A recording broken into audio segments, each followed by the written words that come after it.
રાધે રાધે મિત્રો, આજે આપણે તુવેર રીંગણનું શાક બનાવવાનું છે। આપણે નકરી તુવેરનું તો શાક બનાવતા જોઈએ, પણ આજે મસાલાવાળું તુવેર રીંગણનું શાક બનાવવાનું છે, કંઈક અલગ રીતથી।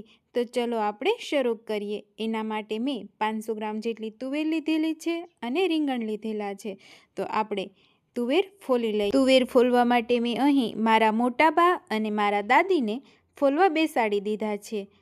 આ રીતથી આપણે તુવેરના દાણા ફોલી લઈશું અને રીંગણ પણ ચુધારી લઈશું। રીંગણના આપણે મોટા ટુકડા રાખવાના છે, જેથી શાકમાં સાવ મેશ ન થઈ જાય। આ રીતે મોટા ટુકડા કરીને રીંગણ પણ ચુધારી લીધું છે।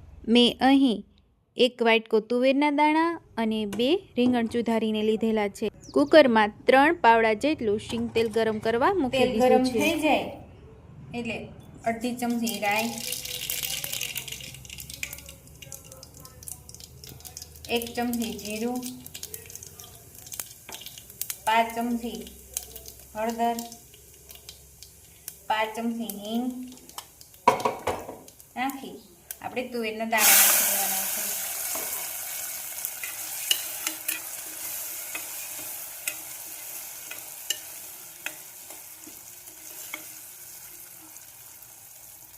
તુવેરના દાણાને આપણે તેલમાં સતળાવા દઈશું। હવે અડધી ચમચી મીઠું નાખવાનું છે, અડધી ચમચી ખાંડ નાખીશું।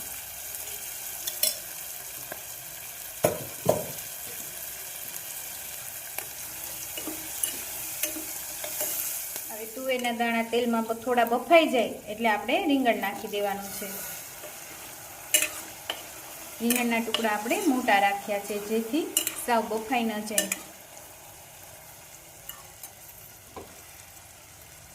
હવે 1 ચમચી કાશ્મીરી મરચું નાખેલું છે અને 1 ચમચી ધાણા જીરું।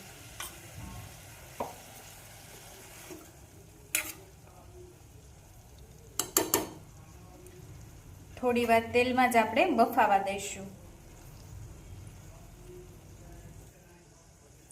હવે આપણે 1.5 ગ્લાસ જેટલું પાણી નાખવાનું છે અને 3 સીટી કરી લઈશું। આપણે ગેસની ફ્લેમ મીડિયમ રાખવાની છે, બહુ ધીમી પણ નહીં અને બહુ ફૂલ પણ નહીં। એ રીતે આપણે તુવેરનું શાક મસાલાવાળો બનાવવાનો છે। તો એના માટે મેં અહીં 1 ચમચી જેટલો ચણાનો લોટ, 1 ચમચી શીંગનો ભૂકો, એ બધું એકમાં મિક્સ કરવાનું છે। ત્યાર પછી આ મસાલા લીધેલા છે, એ અડધી ચમચી ચટણી લીધેલી છે, અડધી ચમચી ધાણા જીરું અને 5 ચમચી મીઠું લીધેલું છે, એ આમાં એડ કરી દઈશું। 1 ફાડું લીંબુ નાખવાનું છે।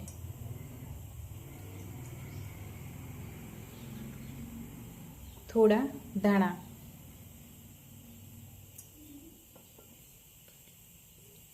જરૂર મુજબ તેલ, સરખી રીતે મિક્સ કરી દઈએ।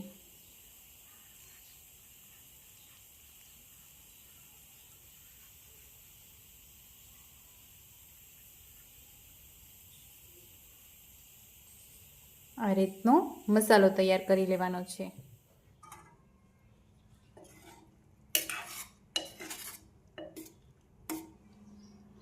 હવે આપણું તુવેરનું શાક સરસ મજાનું ચડી ગયું છે, તો ઉપરથી મસાલો એડ કરી દઈએ।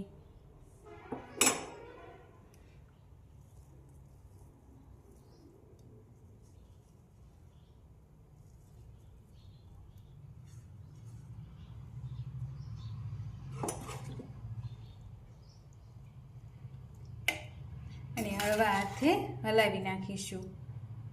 રીંગણ સાવ મેશ ન થઈ જાય એનું ધ્યાન રાખીને આપણે હલાવવાનું છે। હવે આપણું મસાલાવાળું તુવેર રીંગણનું શાક બનીને તૈયાર થઈ ગયું છે, તો સર્વ કરી દઈએ। તમે જોઈ શકો છો સરસ મજાનું ઘાટા રસાવાળું બનીને તૈયાર થયું છે।